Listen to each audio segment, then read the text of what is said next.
Hello there, wanderer.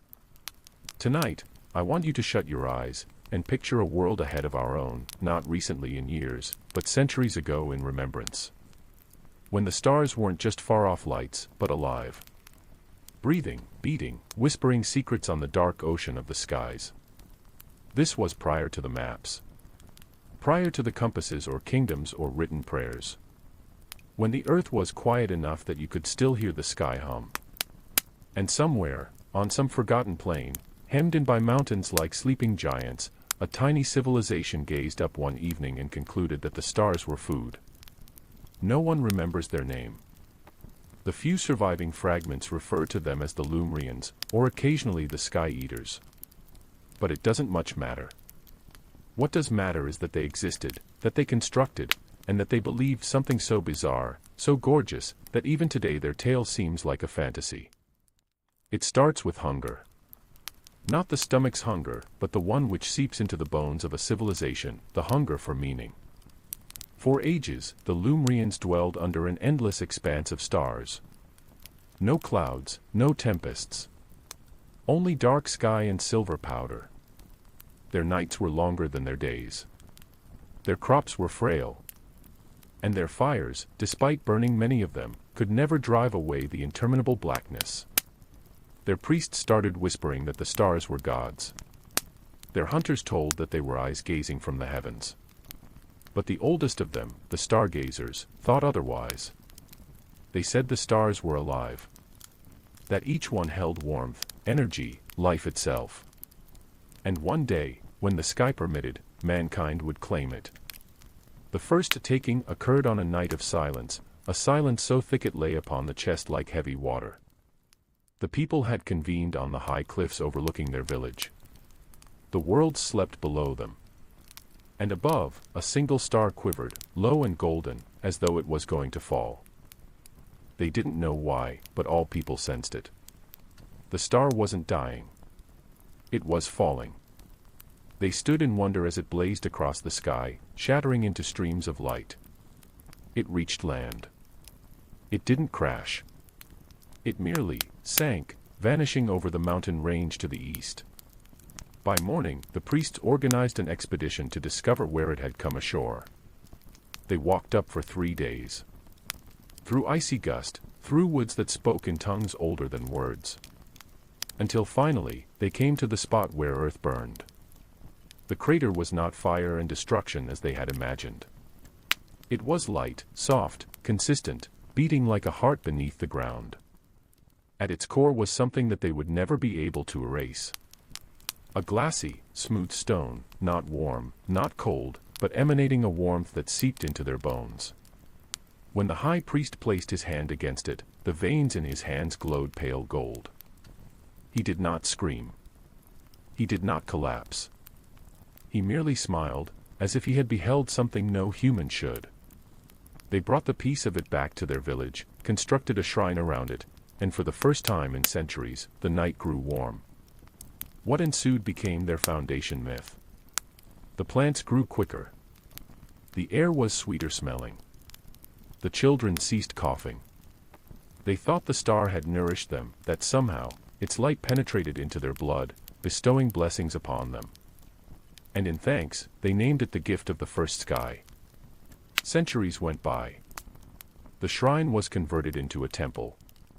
The fragment became holy. The priests started whispering new ceremonies, new prayers, not to the stars up there, but to the ones below, who had fallen. The more they prayed, the more they craved. Because something in the stone transformed them. Their eyes glowed softly in the dark. They could see under starlight alone. Their dreams were intense, full of colors that didn't exist. And every night, they awoke more restless. Hungrier. It was one night when the city slept beneath the ceaseless sparkle of heavens, that the sky flashed once more. Another star fell. And another. By the third, the priests no longer waited till dawn. They dispatched their star hunters, trained men and women who chased the light trails to the wild and returned with what they had recovered. Each time they returned, they bore pieces of stars swathed in silk, humming softly like beating hearts. Each piece was shaped into ornaments, necklaces, even incense that the priests used in their ceremonies. The city started to shine, literally. Under the cover of darkness, the streets glowed with a soft dust of gold. The temples shone like mirrors. The skin of the people glowed softly under their robes. They had become, in their own terminology, the children of light. But light, as every ancient culture learns, comes at a cost. The more they used, the fewer stars above them. At first, they didn't notice. A few missing lights in the night sky hardly mattered. But after a decade, the heavens looked thinner. The sky no longer sang as it once did. One of the old stargazers, now blind, warned them. You eat what should never be eaten. The stars are not ours. They are the eyes of the sky. When they close, so will we. But no one listened. They were warm now, lit, crops that never went bad. They thought they had defeated the dark. And yet, in silence of their radiant streets, fear built. Some said they saw shadows stirring just beyond the city walls, dark form with empty eyes. Others heard the hum of the stones become whispers. Still, they celebrated, and the night became hollow. The high priest, now old and aglow as though illuminated from within, shouted out that they were chosen to reach up, that once the last star dropped, humanity would claim the heavens. The people shouted. The stargazers cried. And so we stand here in the center of their tale, a culture that didn't perish from war or plague or time, but from hunger. They didn't realize it yet, but their banquet was already coming to an end. For soon, the final star would fall. And once it did, the sky itself would turn its face away.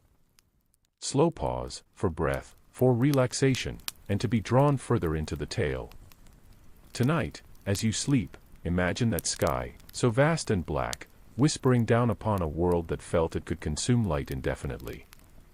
You can almost see the light of their temples shining above the clouds, faintly flickering in the sea of black night. They were glorious, yes. But glory, when left unchecked, always gets extinguished. They named their city Lumera. If you stood over it, though never anyone did, it would have appeared to be a constellation given form. 1,000 lights twinkled in the blackness, glass lanterns that melted into warmth, star-starving mirrors that reflected the tiniest streaks of starlight, and the veins of the holy shards set into their walls.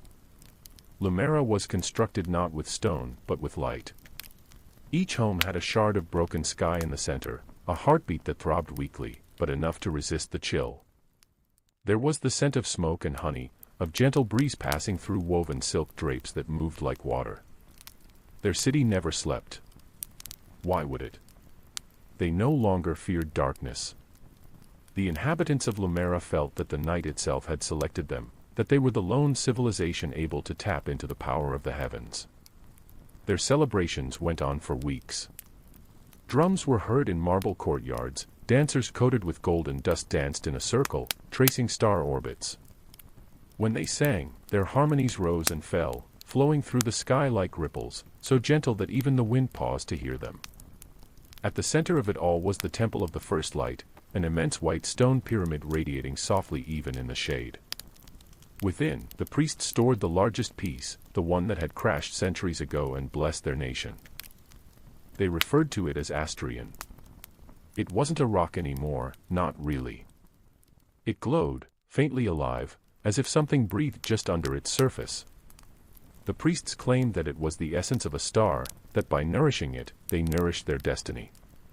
Each new shard that had fallen was brought to the temple.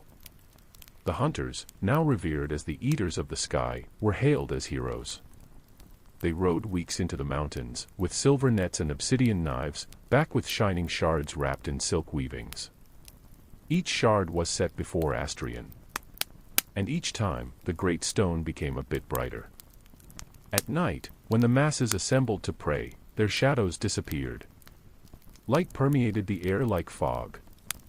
Their faces shone gold, and the priests spoke incantations so ancient that even they had forgotten what they said.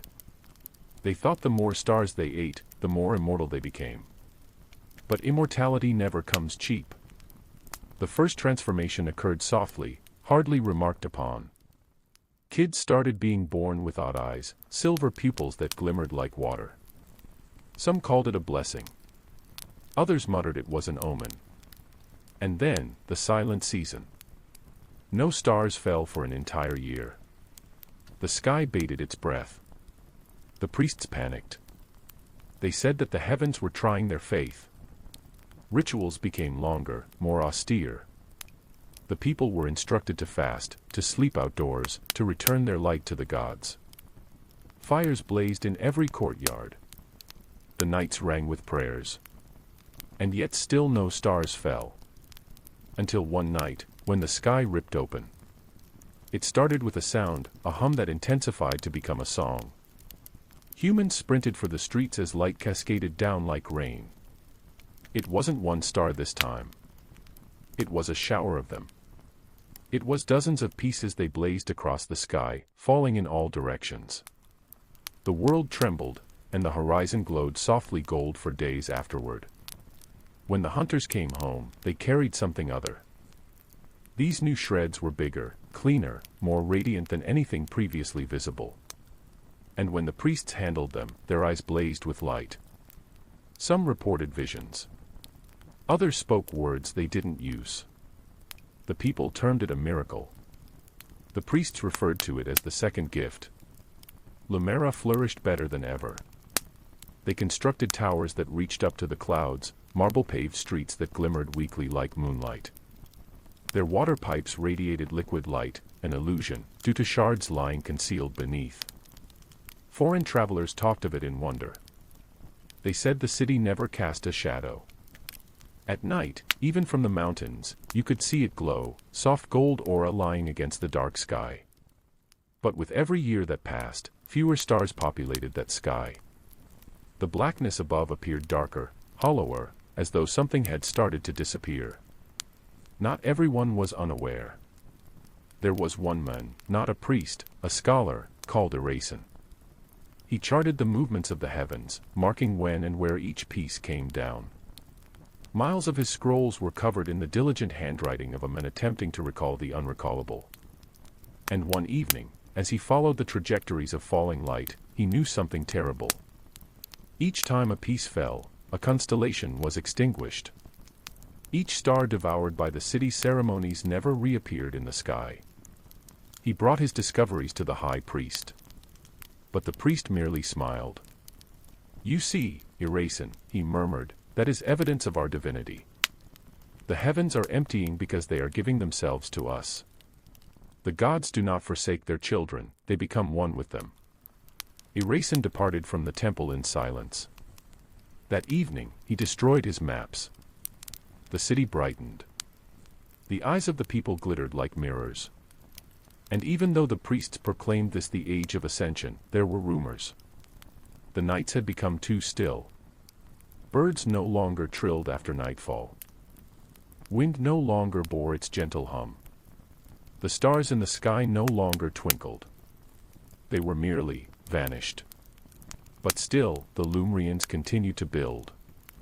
Continued to dine on the sky. It is odd, isn't it? How quickly comfort becomes pride. How soon gratitude turns to greed. They could have stopped. They might have revered what they already possessed. But their city was too radiant, their priests too luminous, and their people too haughty. And pride, like thirst, is never slaked. In that year, there was a new shard to be observed, larger, more vivid, a fire with red rather than gold. The priests referred to it as the heart of the sky. They claimed that it was the ultimate gift, the door to eternity. Narration saw it as well, from his solitary tower outside of the city walls. But he did not smile.